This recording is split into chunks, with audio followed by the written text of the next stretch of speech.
What I would like to see happen is our ratings stay the same and our fantastic fans to keep tuning in. I don't really have any expectations of the show. You know, we've done so much over 8 years, and I'm just very grateful that the fans continue to tune in.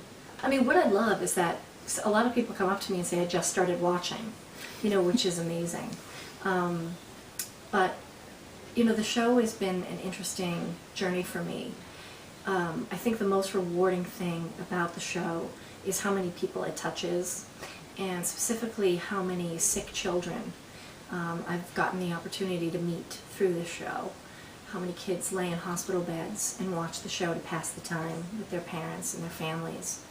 And I've had an opportunity to have relationships and friendships with children who have gone through serious medical issues, and they've used the show as a source of comfort.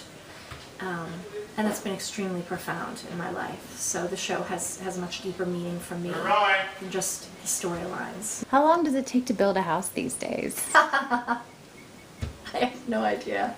I don't know in Gray's time. I don't know what year we are. I have no idea what goes on. So, like I said, I just show up and I say my lines and I pray and thank the fans for continuing to tune in and continuing to be entertained by the show. I would be happy with them staying in the current house, Ellis's old house, if everybody else would move out. Right, without the roommates. I completely agree.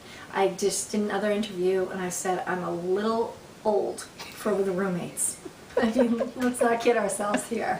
8 seasons in. Slutty women touching your babies in the morning. Go away. I'm flattered that Shonda thinks I look young enough to have 12-year-old roommates.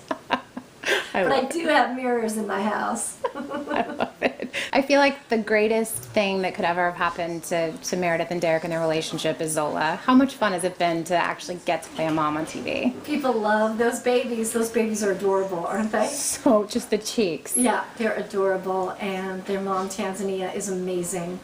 She's a total inspiration. She raises those two by herself. Wow. And drives from San Diego to do it.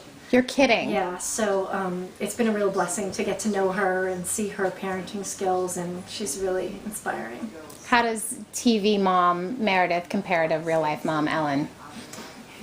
Well, I get to just hold them for 10 minutes and give them up. Does your daughter ever get to come up here and play? She does. She comes all the time, although I don't bring her when the Zola babies, they're twins. Zola is a twin. There's 2 babies because they need working and all that. Yeah. So I don't ever let her come and see that because I don't think she would be too happy about Mama holding other babies. No. She would not go for it. She's a one mama type of baby. So I keep the 2 separate, and I feel very guilty about all of it.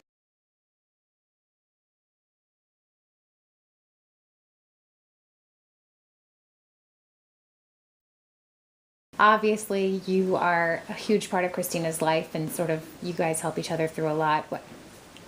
It just feels like what's going to happen with the 2 of them? I know. I mean, that's a really tough situation. On the one hand, Meredith is completely right. Why did you marry her then? You knew exactly who she was and what her hopes and dreams are, and she had absolutely no aspirations to be a parent whatsoever.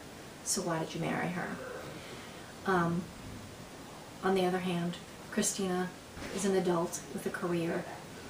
And, you know, it's a pretty drastic move. So, I don't see it going. I don't know anything.